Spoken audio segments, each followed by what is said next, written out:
एक बूढ़े मजबूर पिता की कहानी।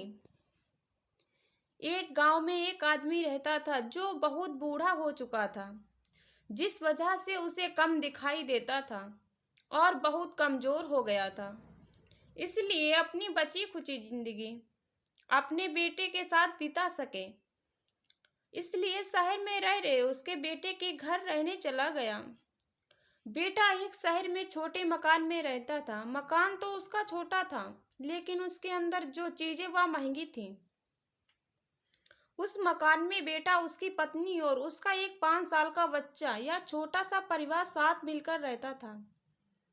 बूढ़े पिता के आने से उसके परिवार में एक सदस्य और बढ़ गया। यह पूरा परिवार रोज सुबह शाम डाइनिंग टेबल पर साथ में खाना खाया करता।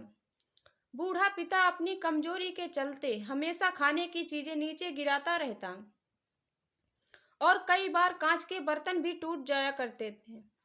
कुछ दिनों तक तो बहू और बेटे यह सब सहन किया, लेकिन बाद में वे दोनों बूढ़े की ऐसी हरकतों से चिढ़ने लगे। एक दिन बेटे ने कहा कि ऐसा कब तक चलेगा, हमें कुछ करना पड़ेगा। उसकी पत्नी भी इस बात पर सहमत हुई। अगले दिन बेटा कहीं से एक पुराना मेज लेकर आया और घर के एक कोने में लगा दिया और अपने पिताजी से कहा, आप यहीं बैठकर खाना खा लीजिएगा। उन्होंने एक लकड़ी का बर्तन भी बनवाया जिसमें वे बूढ़े बाप को खाना देने लगे। अपने कांच के कीमती बर्तन बचाने के लिए अपने बूढ़े बाप को लकड़ी का बर्तन देने में जरा सी भी शर्म नहीं आई। अब खाने का समय जब जब होता तो बूढ़ा बाप एक कोने में बैठकर खाता और बाकी का परिवार डाइनिंग टेबल पर खाना खाया करता।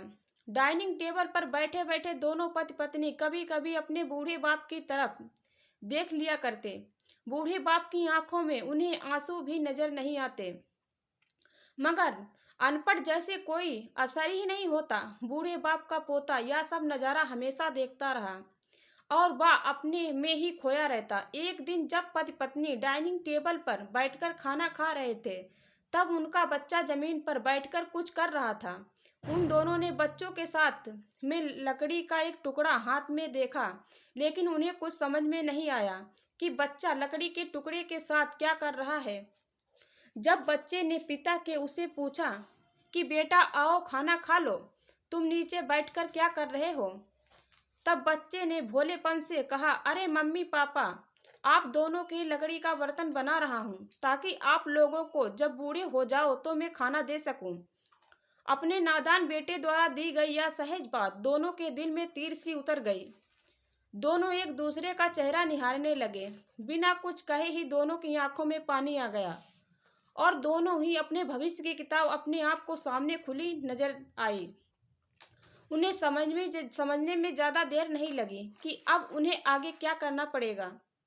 अगले दिन कमरे के कोने में पुराना मेज हट गया और अब बूढ़ा पिता और बाकी का परिवार साथ मिलकर फिर से खाना खाने लगे। बूढ़े की कमजोरी की वजह से हो रही गलतियां भी अब किसी को नहीं चिढ़ाती थीं।